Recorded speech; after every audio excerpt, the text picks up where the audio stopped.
नमस्कार दोस्तों, स्वागत है आप सभी का आपके अपने YouTube चैनल सनोडिया 91 पर। मैं हूं आपका दोस्त राजन सनोडिया। देखिए दोस्तों, आज से जीके की मैं एक नई सीरीज स्टार्ट कर रहा हूं जिसमें हम प्रीवियस ईयर एग्जाम में पूछे गए क्वेश्चनों को सॉल्व करेंगे, जिनसे बार बार एग्जाम में क्वेश्चन पूछे जाते हैं और आगे आने वाले सभी एग्जाम के दृष्टिकोण से ये प्रश्न काफ़ी इंपॉर्टेंट है। तो आइए दोस्तों, शुरुआत करते हैं क्वेश्चन नंबर 1 से। क्वेश्चन नंबर 1 है, खालसा पंथ की स्थापना किसने की थी। बहुत ही इंपॉर्टेंट क्वेश्चन है दोस्तों, ठीक है, सिख धर्म से रिलेटेड क्वेश्चन है। खालसा पंथ की स्थापना किसने की थी, तो इस क्वेश्चन का सही आंसर हो जाएगा ऑप्शन नंबर ए, गुरु गोविंद सिंह ने खालसा पंथ की स्थापना की थी। ठीक है, लेकिन आपको दोस्तों सिर्फ इतना नहीं पढ़ना है कि खालसा पंथ की स्थापना किसने की थी, गुरु गोविंद सिंह ने, और छोड़ देना नहीं। उससे रिलेटेड क्वेश्चन आप जब तक नहीं पढ़ेंगे तब तक दोस्तों आप एग्जाम में कवर नहीं कर सकते। ठीक है, क्योंकि आजकल ऑनलाइन एग्जाम होते हैं, शिफ्ट में एग्जाम होते हैं, तो एग्जामिनर क्या करता है, हर शिफ्ट में एक टॉपिक से अलग अलग क्वेश्चन बना देता है। ठीक है, जैसे एक शिफ्ट में पूछ लेगा खालसा पंथ की स्थापना किसने की थी, ठीक है, तो आपको पता है गुरु गोविंद सिंह ने है। ठीक है, वो नेक्स्ट शिफ्ट में क्या करेगा, वो पूछ लेगा कि सिख धर्म की स्थापना किसने की थी, फिर पूछ लेगा स्वर्ण मंदिर का निर्माण किसने किया था। बिल्कुल यही पैटर्न चल रहा है आजकल ऑनलाइन एग्जाम में जो स्टेट वाले पेपर हो रहे हैं। ठीक है, तो याद रखना, सिख धर्म की स्थापना किसने की थी, सिख धर्म की स्थापना गुरु नानक ने की थी। गुरुमुखी लिपि का प्रारंभ किसने किया था, तो गुरुमुखी लिपि का प्रारंभ करते हैं गुरु अंगद। अमृतसर नगर की स्थापना किसने की थी, अमृतसर नगर की स्थापना गुरु रामदास ने की थी। आदि ग्रंथ का संकलन किसने किया था, तो आदि ग्रंथ का संकलन करते हैं गुरु अर्जुन देव। ठीक है, इसके बाद स्वर्ण मंदिर का निर्माण किसने किया था, आपसे पूछे तो याद रखना, स्वर्ण मंदिर का निर्माण भी गुरु अर्जुन देव ने करवाया था। मतलब आदि ग्रंथ का संकलन और स्वर्ण मंदिर का निर्माण, ये दोनों चीज किसने किया था, गुरु अर्जुन देव ने किया था। अकाल तख्त की स्थापना किसने किया था, तो गुरु हरगोविंद सिंह ने दोस्तों याद रखना अकाल तख्त की स्थापना किया था। खालसा पंथ की स्थापना किसने किया था, तो गुरु गोविंद सिंह ने खालसा पंथ की स्थापना किए थे, जो हमने अभी क्वेश्चन में देखे थे। ठीक है, तो आपको दोस्तों कम से कम इतने फैक्ट को कवर करके चलना पड़ेगा। ठीक है, अगर आप बोलोगे कि सर पीडीएफ चाहिए तो मैं पीडीएफ आपको दे दूंगा, आप कमेंट करके बता देना। नेक्स्ट क्वेश्चन देखते हैं, question number 2, red data book किसके द्वारा प्रकाशित की जाती है। 4 ऑप्शन दिए हुए हैं। ठीक है, रेड डाटा बुक किसके द्वारा प्रकाशित की जाती है। ठीक है, तो रेड डाटा बुक किसके द्वारा प्रकाशित की जाती है, इसका सही आंसर हो जाएगा ऑप्शन नंबर बी, अंतरराष्ट्रीय प्रकृति संरक्षण संघ। इसको शॉर्ट में IUCN कहते हैं। क्या कहते हैं, IUCN कहते हैं। ठीक है, अंतरराष्ट्रीय प्रकृति संरक्षण संघ, इसके द्वारा दोस्तों रेड डाटा बुक प्रकाशित की जाती है। ठीक है, आइए देखते हैं रेड डाटा बुक के संबंध में जिनसे क्वेश्चन पूछे जाने की संभावना रहती है। देखिए, रेड डाटा बुक की बात करें तो सबसे पहली बात तो इसको किसके द्वारा जारी किया जाता है, अंतरराष्ट्रीय प्रकृति संरक्षण संघ IUCN। ठीक है, international union for conservation of nature. ठीक है, इसका फुल फॉर्म होता है। ठीक है, रेड डाटा बुक में क्या होता है, जो संकटग्रस्त प्रजाति होती है उनकी सूची होती है। ठीक है, चाहे पेड़ पौधे हो चाहे जीव जंतु हो। ठीक है, इसके अलावा रेड डाटा बुक में याद रखना, संकटग्रस्त प्रजातियों को कितनी श्रेणी में विभाजित किया जाता है, तो 9 श्रेणियों में विभाजित किया जाता है। ये क्वेश्चन भी पूछा गया है। ठीक है, कि रेड डाटा बुक में संकटग्रस्त प्रजातियों को कितनी श्रेणी में विभाजित किया गया है, तो 9 श्रेणी में विभाजित किया गया है, याद रखना। और IUCN का मुख्यालय कहाँ पर है, ग्लैंड स्विट्जरलैंड में IUCN का मुख्यालय है। ठीक, कम से कम इतनी जानकारी आपको इस क्वेश्चन से याद रखना है। नेक्स्ट क्वेश्चन देखते हैं, क्वेश्चन नंबर 3, अर्थशास्त्र के नोबेल पुरस्कार से सम्मानित होने वाले पहले एशियाई व्यक्ति कौन है। बहुत ही इंपॉर्टेंट क्वेश्चन है, अर्थशास्त्र के नोबेल पुरस्कार से सम्मानित होने वाले पहले एशियाई व्यक्ति कौन है, तो इसका सही आंसर हो जाएगा ऑप्शन नंबर ए। ठीक है, अमर्त्य सेन। अमर्त्य सेन दोस्तों याद रखना अर्थशास्त्र के नोबेल पुरस्कार से सम्मानित होने वाले पहले एशियाई व्यक्ति हैं। अब देखिए दोस्तों, अर्थशास्त्र के लिए नोबेल पुरस्कार की स्थापना कब होती है, तो याद रखना 1967 में। आपको पता होगा कि नोबेल पुरस्कार की शुरुआत कब हुई थी, यदि होगा पता तो कमेंट करके बताना। अर्थशास्त्र के लिए नोबेल पुरस्कार की स्थापना बाद में हुई 1967 में, लेकिन पहली बार का प्रदान किए गए 1969 में। 1969 में पहली बार अर्थशास्त्र के नोबेल पुरस्कार प्रदान किए जाते हैं। अर्थशास्त्र में नोबेल पुरस्कार पाने वाले प्रथम व्यक्ति कौन थे, तो याद रखना रेगनर फ्रिश और जॉन टिनबर्गेन थे। कौन थे, रेगनर फ्रिश और जॉन टिनबर्गेन, ये 2 व्यक्ति थे जिन्हें अर्थशास्त्र का नोबेल पुरस्कार सबसे पहले दिया गया। याद रखना अमर्त्य सेन को कब हुआ, 1998 में अर्थशास्त्र का नोबेल पुरस्कार प्रदान किया जाता है। और अर्थशास्त्र का नोबेल पुरस्कार पाने वाले ये प्रथम भारतीय व्यक्ति थे या प्रथम एशियाई व्यक्ति थे? कौन? अमर्त्य सेन, जिन्हें 1998 में अर्थशास्त्र का नोबेल पुरस्कार प्रदान किया गया था। अगर आपसे क्वेश्चन पूछेगा कि अर्थशास्त्र के नोबेल पुरस्कार की शुरुआत कब हुई, तो 1967 में हुई। पहली बार कब प्रदान किए गए? 1969 में प्रदान किए गए। पहली बार किसको दिया गया? रैगनर फ्रिश और जॉन टिनबर्गेन को। अमर्त्य सेन को कब दिया गया? 1998 में। और अर्थशास्त्र का नोबेल पुरस्कार पाने वाले प्रथम भारतीय पूछे या एशियाई व्यक्ति पूछे तो कौन थे? अमर्त्य सेन थे। ठीक है, चलिए नेक्स्ट क्वेश्चन देखते हैं। नेक्स्ट क्वेश्चन कौन सा है? Question number 4। असम हिमालय निम्न में से कौन सी नदियों के बीच स्थित है? ठीक है, तो असम हिमालय दोस्तों याद रखना तिस्ता और दिहांग नदी के बीच स्थित है। ऑप्शन नंबर ए इसका सही उत्तर हो जाएगा। ठीक है, असम हिमालय किस नदी के बीच स्थित है? तिस्ता और दिहांग नदी के बीच स्थित है असम हिमालय। देखिए दोस्तों, असम हिमालय की बात करते हैं तो तिस्ता और दिहांग नदी के बीच में स्थित है और इसकी लंबाई है 720 किलोमीटर। लंबाई याद रखना जरूरी है क्योंकि इससे भी क्वेश्चन पूछे जाते हैं। ठीक है, नेपाल हिमालय कौन सी नदी के बीच स्थित है? काली और तिस्ता नदी के बीच स्थित है और 800 किलोमीटर की रेंज तक ये फैला हुआ है। कुमाऊं हिमालय की बात करें तो ये सतलज और काली नदी के बीच में स्थित है, 320 किलोमीटर तक इसकी रेंज है। और पंजाबी या कश्मीर हिमालय की बात करें तो ये सिंधु और सतलज नदी के बीच स्थित है, 560 किलोमीटर तक इसका विस्तार है। एक बार ये क्वेश्चन पूछा गया था कि निम्न में से कौन से हिमालय का विस्तार सबसे अधिक है? ठीक है, ये चारों नाम दिए हुए थे, इसका सही आंसर आपको पता होना चाहिए। 800 किलोमीटर जो है नेपाल हिमालय का विस्तार सबसे अधिक है और नेपाल हिमालय काली और तिस्ता नदी के बीच स्थित है। अगर आपसे पूछे कि कौन से हिमालय का विस्तार सबसे कम है तो 320 किलोमीटर वाला कौन सा है? कुमाऊं हिमालय है, इसका विस्तार सबसे कम है। ठीक है, सारे क्वेश्चन ये टेबल आपको अच्छे से याद होना चाहिए। नेक्स्ट क्वेश्चन देखते हैं। जगन्नाथ मंदिर भारत के किस राज्य में स्थित है? जो जगन्नाथ मंदिर दोस्तों भारत के उड़ीसा राज्य में स्थित है। ऑप्शन नंबर बी इसका सही उत्तर हो जाएगा।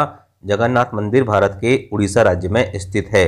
अब देखिए, मंदिर से संबंधित जितने इंपॉर्टेंट क्वेश्चन है मैंने सभी आपके लिए लिख दिया है। ठीक है, सभी तो नहीं लिखा हूं दोस्तों, लेकिन जिनसे ज्यादा क्वेश्चन पूछे जाते हैं वो लिख दिया हूं। जगन्नाथ मंदिर कहां पर है? पूर्वी उड़ीसा में है। कोणार्क का सूर्य मंदिर भी कहां पर है? उड़ीसा में है। कामाख्या मंदिर कहां पर है? असम में है। ब्रह्मा मंदिर कहां पर है? पुष्कर राजस्थान में है। दिलवाड़ा मंदिर कहां पर है? माउंट आबू राजस्थान में है। और सबरीमाला मंदिर कहां पर है? जो केरल में है। इनसे भर भर के क्वेश्चन पूछे जाते हैं। ठीक है, मीनाक्षी मंदिर कहां पर है? मदुरई तमिलनाडु में है। वैष्णो देवी मंदिर कहां पर है? कटरा जम्मू कश्मीर में है। ठीक है, इसके बाद स्वर्ण मंदिर की बात करें तो ये अमृतसर पंजाब में है। नटराज मंदिर कहां पर है? तमिलनाडु में है। और सोमनाथ मंदिर कहां पर है? सौराष्ट्र गुजरात में है। आपको भी समझ में आ रहा होगा दोस्तों कि ये इतने इंपॉर्टेंट मंदिर हैं कि अगर आप कोई भी एग्जाम देते हैं तो और यदि मंदिर से क्वेश्चन आता है तो आपको एक क्वेश्चन 100% यहाँ से देखने को जरूर दिखेगा। ठीक है, चलिए नेक्स्ट क्वेश्चन देखते हैं। Question number 6। निम्न में से कौन सी यूरोपीय भारत में सबसे अंत में व्यापारी के रूप में आए थे? ठीक है, निम्न में से कौन से यूरोपीय भारत में सबसे अंत में व्यापारी के रूप में आए थे? ठीक है, तो इसका सही आंसर हो जाएगा option number B, French. French दोस्तों याद रखना भारत में सबसे अंत में व्यापारी के रूप में आए थे। ठीक है, अब देखिए मैं आपको बता देता हूँ यूरोपियों के नाम। सबसे पहले कौन आया? पुर्तगाली आए 1498 में। फिर पुर्तगाली के बाद डच आते हैं, फिर अंग्रेज आते हैं, फिर डेनिश आते हैं और फिर फ्रांसीसी आते हैं। फ्रांसीसी को ही क्या कहते हैं? फ्रेंच कहते हैं। तो याद रखना 1668 में फ्रांसीसी या फ्रेंच जो है भारत में सबसे अंत में व्यापार करने के लिए आते हैं। अच्छा, सबसे पहले कौन आया था? तो पुर्तगाली। आपको पता 1498 में वास्को डी गामा आया था, कालीकट बंदरगाह के निकट पहुंचा था। ठीक है, तो भारत आने वाले प्रथम यूरोपीय यात्री पुर्तगाली थे, इस चीज को भी याद रखना है। और भारत से जाने वाले अंतिम यूरोपीय यात्री भी पुर्तगाली थे। देखिए, व्यापार करने के लिए सबसे आखिरी में कौन आए थे? फ्रेंच आए थे, फ्रांसीसी आए थे। लेकिन सबसे लास्ट में कौन गए? पुर्तगाली गए, जो सबसे पहले आए थे। इस पॉइंट को बहुत अच्छे से याद रखना। ठीक है, चलिए नेक्स्ट क्वेश्चन देखते हैं। निम्न में से कौन सी पुस्तक मार्गरेट अल्वा द्वारा लिखी गई है? ठीक है, मार्गरेट अल्वा द्वारा कौन सी पुस्तक लिखी गई है ये पूछ रहा है। ठीक, ये लेटेस्ट क्वेश्चन है दोस्तों। सभी मैं प्रीवियस ईयर एग्जाम के जो क्वेश्चन पेपर रहते हैं ना उनसे क्वेश्चन लाता हूं, है ना। तो कौन सी पुस्तक मार्गरेट अल्वा द्वारा लिखी गई है? तो उसका सही आंसर हो जाएगा दोस्तों option number D, courage and commitment. मतलब इसको हिंदी में बोले तो साहस और प्रतिबद्धता। करेज एंड कमिटमेंट क्या है? ये मार्गरेट अल्वा की पुस्तक है। ऑप्शन नंबर डी इसका सही उत्तर हो जाएगा। ठीक, अब मार्गरेट अल्वा कौन थी? ठीक है, आपको ये भी पता होना चाहिए, नहीं तो आप सोचे कि ये दूसरे देश की हैं, ऐसा नहीं है। मार्गरेट अल्वा दोस्तों याद रखना, ये उत्तराखंड की पहली महिला राज्यपाल बनी थी, ठीक है, इस चीज़ को भी याद रखना। और 2012 में इनको मर्सी रवि अवार्ड प्रदान किया गया था। इनकी प्रसिद्ध पुस्तक का नाम है करेज एंड कमिटमेंट, ठीक है, जिसको हिंदी में कहते हैं साहस और प्रतिबद्धता। ये उत्तराखंड की पहली महिला राज्यपाल बनी थी, इस चीज़ को भी याद रखना। नेक्स्ट क्वेश्चन है, अंतर्राष्ट्रीय क्रिकेट परिषद आईसीसी की स्थापना कब की गई थी? तो अंतर्राष्ट्रीय क्रिकेट परिषद आईसीसी की स्थापना होती है 1909 में। ऑप्शन नंबर ए इसका सही उत्तर हो जाएगा। ठीक, चलिए नेक्स्ट देखते हैं आईसीसी के बारे में। इसकी स्थापना होती है 1909 में। इसका शुरुआती नाम था इंपीरियल क्रिकेट कॉन्फ्रेंस। क्या होता है? Imperial cricket conference. कभी कभी पूछ लेता है कि आईसीसी का पुराना नाम क्या था, तो इंपीरियल क्रिकेट कॉन्फ्रेंस इसका पुराना नाम था। इसका हेडक्वार्टर यानी कि मुख्यालय कहाँ पर है? तो दुबई में है। और दुबई कहाँ पर है? यूएई यानी कि संयुक्त अरब अमीरात में है। इसका आदर्श वाक्य क्या है आईसीसी का? तो क्रिकेट फॉर गुड, यानी कि अच्छाई के लिए क्रिकेट है। अच्छा, इसके वर्तमान अध्यक्ष कौन है? ग्रेग बार्कले हैं। और सीईओ कौन है? जोब अलार्डीज इसके वर्तमान में सीईओ हैं। ठीक है, तो इतने फैक्ट आपको याद रहेंगे। तो आईसीसी से कोई भी वनडे एग्जाम में क्वेश्चन पूछेगा तो इन्हीं में से पूछा जाएगा। ठीक है, इस चीज को आप ध्यान रखना। नेक्स्ट क्वेश्चन है, सोशल नेटवर्किंग साइट फेसबुक के संस्थापक कौन है? तो सोशल नेटवर्किंग साइट फेसबुक के संस्थापक है Mark Zuckerberg. Option number B इसका सही उत्तर होगा। ठीक है, अब देखिए मैं आपको 4 सोशल साइट बता देता हूं जिसके क्वेश्चन आपको पूछे जाते हैं और इंपॉर्टेंट है, और अभी कम से कम 4 याद रख लेना। यदि देखिए मैं एक बार में लिख दूंगा तो कम से कम 20 लिख सकता हूं, लेकिन 20 को इकट्ठा याद करने में प्रॉब्लम होती है, इसलिए धीरे धीरे हम क्या करेंगे, याद करेंगे। तो आज 4 कर लेते हैं जो सबसे ज़्यादा इंपॉर्टेंट है। फेसबुक के संस्थापक है मार्क जुकरबर्ग। यूट्यूब के संस्थापक कौन है? स्टीव चैन, जॉर्ज हर्ले और जावेद करीम। कौन? जावेद करीम का है, ये यूट्यूब के संस्थापक हैं। इंस्टाग्राम के संस्थापक कौन है? केविन सिस्ट्राम और माइक क्रीगर। कौन है? केविन सिस्ट्राम और माइक क्रीगर जो हैं ये इंस्टाग्राम के संस्थापक हैं। और गूगल के संस्थापक कौन है? लैरी पेज और सर्गेई ब्रिन। ठीक है, ये चीज़ कम से कम आपको याद रखना पड़ेगा, जिनका उपयोग आप डेली कर रहे हैं और पता नहीं कि आपको कौन कौन संस्थापक हैं, तो फिर आपको बहुत दिक्कत होगी। ठीक है, फेसबुक के मार्क जुकरबर्ग, यूट्यूब के स्टीव चैन, जॉर्ज हर्ले और जावेद करीम, इंस्टाग्राम के केविन सिस्ट्राम, माइक क्रीगर और गूगल के संस्थापक लैरी पेज और सर्गेई ब्रिन है। ठीक है, चलिए नेक्स्ट क्वेश्चन देखते हैं। निम्न में से किसे द्वितीय अशोक के रूप में जाना जाता है? तो द्वितीय अशोक के रूप में जाना जाता है कनिष्क को। ऑप्शन नंबर सी इसका सही उत्तर हो जाएगा। ठीक है, द्वितीय अशोक किसको कहा जाता है? कनिष्क को कहा जाता है। कनिष्क से संबंधित क्वेश्चन देखिए। कनिष्क जो था सभी कुषाण राजाओं में सबसे प्रसिद्ध और महान शासक था। कनिष्क ने शक संवत 1878 ईस्वी की स्थापना की थी। शक संवत का प्रारंभ किसने किया, ये क्वेश्चन पूछा जाएगा, तो कनिष्क ने की थी। अच्छा, कनिष्क किस धर्म का अनुयायी था? तो महायान बौद्ध धर्म का अनुयायी था कनिष्क। ठीक है, चौथी बौद्ध संगीति जो है किसके शासनकाल में आयोजित की गई थी? तो कनिष्क के शासनकाल में आयोजित की गई थी। और इसलिए कनिष्क को दोस्तों याद रखना द्वितीय अशोक भी कहा जाता था। इसलिए नहीं कहा जाता था, देखिए जो अशोक था ना, ठीक है, अशोक जैसे ही काम कर रहा था, इसलिए इसको द्वितीय अशोक कहा जाता है। ठीक है, चलिए नेक्स्ट क्वेश्चन देखते हैं। मिर्जा गालिब हिंदुस्तानी संगीत की किस शैली से संबंधित है? तो मिर्जा गालिब हिंदुस्तानी संगीत की गजल शैली से संबंधित है। ऑप्शन नंबर सी इसका सही उत्तर हो जाएगा, गजल शैली से संबंधित है। ये गजल गायक थे मिर्जा गालिब। ठीक है, देखिए मिर्जा गालिब सबसे इंपॉर्टेंट क्वेश्चन याद रखना कि मिर्जा गालिब जो थे किस भाषा के कवि थे? पारसी भाषा के कवि थे। ये क्वेश्चन भी पूछा गया है। ठीक है, इसके अलावा इनको जो मुगल सम्राट था, अंतिम मुगल सम्राट, आपको पता है कौन है? बहादुर शाह जफर द्वितीय जो था उसने दबीर उल मुल्क की उपाधि इनको दी थी। ठीक है, और ये तबले का जनक किसने किया था? तबले का आविष्कार किसने किया था, या तबले का जनक किसे कहा जाता है? तो याद रखना अमीर खुसरो को कहा जाता है। और सितार का आविष्कार भी किसने किया था? अमीर खुसरो ने किया था। ठीक, इंपॉर्टेंट चीज को याद रखना कि बहादुर शाह जफर द्वितीय जो अंतिम मुगल सम्राट था, इसने मिर्जा गालिब को दबीर उल मुल्क की उपाधि प्रदान की थी। और मिर्जा गालिब जो थे ये पारसी भाषा के कवि थे। ठीक, चलिए नेक्स्ट क्वेश्चन देखते हैं। अंतर्राष्ट्रीय महिला दिवस कब मनाया जाता है? तो 8 मार्च को अंतर्राष्ट्रीय महिला दिवस मनाया जाता है। ठीक है, ऑप्शन नंबर सी इसका सही उत्तर हो जाएगा। ठीक, चलिए अब देखिए महिला से संबंधित 4 दिवस हैं जो आपको कंफ्यूज करेंगे। अंतर्राष्ट्रीय महिला दिवस 8 मार्च को रहता है। राष्ट्रीय महिला दिवस 13 फरवरी को रहता है। राष्ट्रीय बालिका दिवस 24 जनवरी को रहता है। और अंतर्राष्ट्रीय बालिका दिवस दोस्तों 11 अक्टूबर को रहता है। जब तक आप इनको लिख लिख के अलग अलग याद नहीं करोगे, ठीक है, तब तक अभी आप तो पढ़ते समय अच्छा लगेगा, लेकिन जब एग्जाम में क्वेश्चन आता है ना तो बहुत कंफ्यूजन क्रिएट होता है कि 24 जनवरी था, कि 13 फरवरी था, कि 11 अक्टूबर था, कि 8 मार्च था। ठीक है, इसलिए याद रखना, बहुत अच्छे से याद रखना, बार बार रिवीजन करना पड़ेगा। ठीक है, सबसे अच्छा सॉल्यूशन याद करने का ये रहता है कि आप जितना नज़रों से आप अपने गुजारोगे, डेली एक नज़र डालो, ठीक, नोट्स बना के, आपको बहुत अच्छे से याद हो जाएगा सब चीज़। ठीक, चलिए नेक्स्ट देखते हैं। संयुक्त राष्ट्र संघ की स्थापना कब हुई थी? तो 24 अक्टूबर 1945। ऑप्शन नंबर डी इसका सही उत्तर हो जाएगा। 24 अक्टूबर 1945 को संयुक्त राष्ट्र संघ यानी कि यूएनओ की स्थापना होती है। ठीक है, संयुक्त राष्ट्र संघ की बात करते हैं तो इसकी स्थापना 24 अक्टूबर 1945 को हुई थी। इसका मुख्यालय न्यूयॉर्क में है, संयुक्त राज्य अमेरिका में। ठीक है, इसके महासचिव है वर्तमान में एंटोनियो गुटेरेस। कौन है? एंटोनियो गुटेरेस हैं। ठीक है, चलिए नेक्स्ट देखते हैं। अकबरनामा के लेखक कौन है? तो अकबरनामा के लेखक हैं अब्दुल फजल। ऑप्शन नंबर सी इसका सही उत्तर हो जाएगा। अब्दुल फजल ने क्या लिखा था? अकबरनामा लिखा था। देखिए दोस्तों, अकबरनामा के लेखक अबुल फजल है, मैंने बता दिया। हुमायूं नामा के लेखक गुलबदन बेगम है। शाहनामा के लेखक फिरदौसी हैं और पद्मावत के लेखक मलिक मोहम्मद जायसी हैं। ये 4 किताब इतिहास की हैं, बहुत इंपॉर्टेंट है और इनसे क्वेश्चन पूछे जाते हैं। अकबरनामा अबुल फजल, हुमायूं नामा गुलबदन बेगम, शाहनामा फिरदौसी और पद्मावत मलिक मोहम्मद जायसी। नेक्स्ट क्वेश्चन देखते हैं।